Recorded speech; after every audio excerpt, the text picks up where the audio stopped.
ఆంధ్రప్రదేశ్ రాజధాని అమరావతిలో దేశంలోనే రెండో అతిపెద్ద క్రికెట్ స్టేడియం రానుంది. అమరావతిలో భారీ స్టేడియం నిర్మించనున్నట్లు ఆంధ్ర క్రికెట్ అసోసియేషన్ చెబుతుంది. అమరావతిలో స్పోర్ట్స్ సిటీకి కేటాయించిన స్థలంలోనే క్రికెట్ స్టేడియం కూడా ఉండాలన్న సీఎం చంద్రబాబు సూచనల మేరకు ప్రణాళికలు సిద్ధం చేస్తున్నట్లు ఆంధ్ర క్రికెట్ అసోసియేషన్ అధ్యక్షుడు విజయవాడ ఎంపీ కేశినేని శివనాథ్ తెలిపారు. 1,25,000 సిట్టింగ్ సామర్థ్యంతో స్టేడియం నిర్మించనున్నట్లు ఆయన వివరించారు. భారీ స్టేడియం నిర్మిస్తుండటంతో ప్రజా రవాణా వ్యవస్థ కూడా అందుబాటులో ఉండాలన్న ఏసీఏ విజ్ఞప్తికి చంద్రబాబు సానుకూలంగా స్పందించినట్లు తెలిపారు. అమరావతిలో అంతర్జాతీయ క్రికెట్ స్టేడియం నిర్మాణానికి ఐసీసీ చైర్మన్ జేషా కూడా అనుమతించినట్లు తెలిపారు.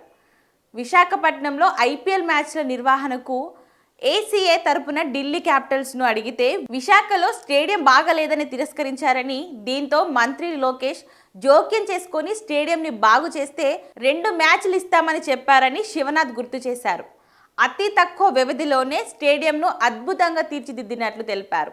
నిజానికి మంగళగిరి స్టేడియంనే అంతర్జాతీయ క్రికెట్ స్టేడియంగా తీర్చిదిద్దాలని అనుకున్నామని, కానీ లోపల నిర్మాణ ప్రాంతం దెబ్బతినడంతో సాధ్యం కాలేదని చెప్పారు.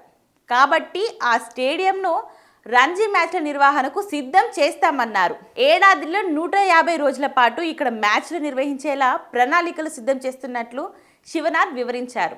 అలాగే విజయవాడ, కడప, విజయనగరంలో క్రికెట్ అకాడమీలు ప్రారంభిస్తున్నామని, అరకు, కుప్పం, కళ్యాణదుర్గం ప్రాంతాల్లో స్టేడియంలు ఏర్పాట్లు చేసి సదుపాయాలు కల్పిస్తామన్నారు.